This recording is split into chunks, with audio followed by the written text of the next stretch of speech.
അധ്യായം 2. സിദ്ധാർത്ഥ് നീലിമയെ നോക്കി നിന്നു. നാക്കിനെല്ലിൽ വെച്ച് എന്തും വിളിച്ചു പറയരുത്, നീലിമ അവനോട് പറഞ്ഞു. നിങ്ങൾക്കെന്താ പറഞ്ഞാൽ മനസ്സിലാവില്ലേ? ബോഡി ഗാർഡ് ചോദിച്ചു. ഇല്ല, മനസ്സിലാവില്ല. ആദ്യം തൻ്റെ മുതലാളിയെ മര്യാദ പഠിപ്പിക്കാൻ നോക്ക്.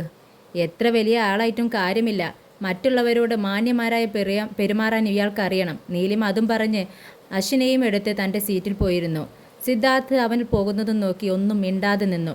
സീറ്റിലെത്തിയ അവൾ അശ്വിനിരുത്തി അരികിലിരുത്തു. അച്ചോട്ടൻ പേടിച്ചു പോയോ? അശ്വിൻ തല താഴ്ത്തി ഒന്ന് മൂളി. നീലിമ മകനെ തന്നോട് ചേർത്ത് പിടിച്ച ശേഷം പറഞ്ഞു. അയ്യേ, അമ്മയുടെ അച്ഛൻ നല്ല ധൈര്യമുള്ള കുട്ടിയല്ലേ, ഇതിനൊക്കെ പേടിക്കാമോ? നീലിമ പറഞ്ഞത് കേട്ട് അശ്വിൻ അവളെ നോക്കി പുഞ്ചിരിച്ചു. അല്ല, മോൻ എന്തിനാ അയാളെ ഡാഡിന്ന് വിളിച്ചത്? എനിക്ക് അതെൻ്റെ ഡാഡിയാണെന്ന് തോന്നി. അവൻ്റെ നിഷ്കളങ്കമായ മുഖം കണ്ട് നീലിമയ്ക്ക് വിഷമം തോന്നി.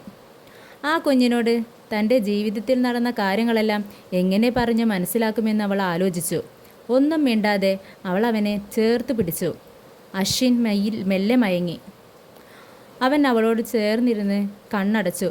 ഫ്ലൈറ്റ് കൊച്ചിയിലെത്തി. എയർപോർട്ടിൽ ചെന്നിറങ്ങി അവിടുത്തെ നടപടിക്രമങ്ങളെല്ലാം പൂർത്തിയാക്കിയ ശേഷം അശ്വിനും നീലിമയും പുറത്തേക്കിറങ്ങി. അശ്വിനെ ഒരു കടയിലെ മുന്നിൽ നിർത്തി ഒരു ടാക്സി വിളിക്കാനായി നീലിമ അല്പം മുന്നിലേക്ക് നടന്നു. പെട്ടെന്ന് ആരോ വന്ന് ദേഹത്ത് മുട്ടി. നീലിമ തിരിഞ്ഞു നോക്കി. പിന്നിൽ അഞ്ജലിയും ആദിയും നിൽക്കുന്നു. ചേച്ചി, അഞ്ജലി വിളിച്ചു. നീലിമ മറുപടി പറഞ്ഞില്ല. വന്നിറങ്ങിയപ്പോൾ തന്നെ അവരെ രണ്ടുപേരെയും കാണേണ്ടി വന്നതിൽ അവൾക്ക് നിരാശ തോന്നി. പ്രത്യേകിച്ചും ആദിയുടെ കയ്യിൽ തൂങ്ങിയുള്ള അഞ്ജലിയുടെ നിൽപ്പ് കണ്ടപ്പോൾ അവൾക്ക് ദേഷ്യം തോന്നി. ചേച്ചിയും വരുമെന്ന് അച്ഛൻ പറഞ്ഞിരുന്നു. ഞങ്ങൾ കൂട്ടിക്കൊണ്ടുപോകാൻ വന്നതാ അല്ലേ ആദി? ആദി മറുപടി പറയാതെ നീലിമയെ ഒന്ന് നോക്കുക മാത്രം ചെയ്തു. അപ്പോൾ അഞ്ജലി അവൻ്റെ കൈകളിൽ ഒന്നുകൂടെ മുറുക്കെ പിടിച്ചു. നീലിമ കാണാൻ വേണ്ടി തന്നെയായിരുന്നു അവൾ അത് ചെയ്തത്. എന്നെ കൂട്ടിക്കൊണ്ടുവരാൻ ആളെ അയക്കാൻ ഞാൻ ആരോടും പറഞ്ഞിട്ടില്ല, നീലിമ പറഞ്ഞു. അവൾ ഒരുപാട് മാറിപ്പോയിരിക്കുന്നു എന്ന് അഞ്ജലിക്കും ആദിക്കും തോന്നി. വേഷത്തിലും സംസാരത്തിലുമൊക്കെ ആ മാറ്റം പ്രകടമാണ്. ചേച്ചി എന്താ ഇങ്ങനെ അന്യരോട് പെരുമാറുന്നത് പോലെ? അഞ്ജലി വീണ്ടും ചോദിച്ചു.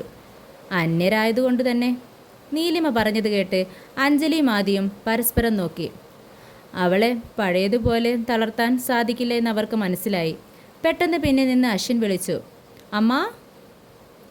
അഞ്ജലിയും ആദിയും അവരെ കണ്ട് അമ്പരന്നു പോയി. കാരണം അവർക്കറിയാവുന്ന നീലിമ വിവാഹം കഴിച്ചിട്ടില്ല. അപ്പോൾ ഈ കുട്ടി? അങ്ങനെ ചിന്തിച്ചുകൊണ്ട് അഞ്ജലി നീലിമയോട് ചോദിച്ചു. അല്ല ചേച്ചി, ഈ കുട്ടി ഏതാ? എൻ്റെ മകനാണ്. നീലിമ അശ്വിൻ്റെ കുഞ്ഞു കൈകൾ പിടിച്ചുകൊണ്ട് പറഞ്ഞു. ഇവരൊക്കെ ആരാമ്മ? അശ്വിൻ കൊഞ്ചിക്കൊണ്ട് ചോദിച്ചു. നീലിമ അതിന് മറുപടി പറയാതെ അവൻ ഒന്നുകൂടി ചേർത്തു നിർത്തി. എന്നാലും ചേച്ചി, ഇത് വല്ലാത്ത സർപ്രൈസ് ആയിപ്പോയി. ചേച്ചി കല്യാണം കഴിച്ച കാര്യം എന്നോട് പോലും അറിഞ്ഞില്ലല്ലോ. ഞാൻ ചേച്ചിയെ വല്ലാതെ മിസ് ചെയ്തിരുന്നു. അഞ്ജലി അല്പം സങ്കടം ഭാവിച്ചുകൊണ്ട് പറഞ്ഞു. അതെ, കൂടുതലൊന്നും അഭിനയിക്കണ്ട. നിനക്ക് കിട്ടാനുള്ളതൊക്കെ കിട്ടിയല്ലോ. ഇനി എന്നെ എൻ്റെ വഴിക്ക് വിട്ടേക്ക്. നീലിമ ആദിയെയും അഞ്ജലിയെയും നോക്കി. ചേച്ചിയുടെ മുനവെച്ച് സംസാരിക്കുന്നതെന്താ? അഞ്ജലി പരിഭവിച്ചു. അത് കേട്ട് ആദി അവളെ തടഞ്ഞു. അഞ്ജലി, മതി. നിന്നോട് ഞാൻ അപ്പോഴേ പറഞ്ഞതല്ലേ ഇങ്ങോട്ട് വരണ്ടെന്ന്. നിനക്കായിരുന്നല്ലോ ചേച്ചിയെ കാണാമെന്ന് നിർബന്ധം, ഇപ്പോൾ മതിയായില്ലേ? ചേച്ചിയെ കാണാനുള്ള ആഗ്രഹം കൊണ്ടല്ലേ ആദ്യം ഞാൻ അങ്ങനെ പറഞ്ഞത്, അഞ്ജലി സ്നേഹം നടിച്ച് പറഞ്ഞു.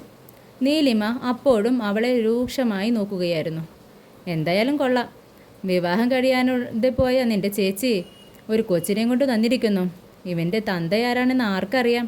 ആദി പറഞ്ഞത് കേട്ട് നീലിമ ആദിയെ ദേഷ്യത്തോടെ നോക്കി. എന്താടി, ഞാൻ പറഞ്ഞത് ശരിയല്ലേ? അല്ലെങ്കിൽ പറ, ആരാ ഇവൻ്റെ തന്ത? നീലിമയ്ക്ക് മറുപടി പറയാൻ കഴിഞ്ഞില്ല. അശ്വിൻ ഇതെല്ലാം കേട്ട് പേടിച്ച് നിൽക്കുകയാണ്. ആദ്യ തുടർന്നു. ഞാൻ പറഞ്ഞില്ല അഞ്ജലി, ഇവൻ്റെ തന്തയാണെന്ന് അവൾക്ക് തന്നെ അറിയില്ല. അതാ മിണ്ടാത്തത്.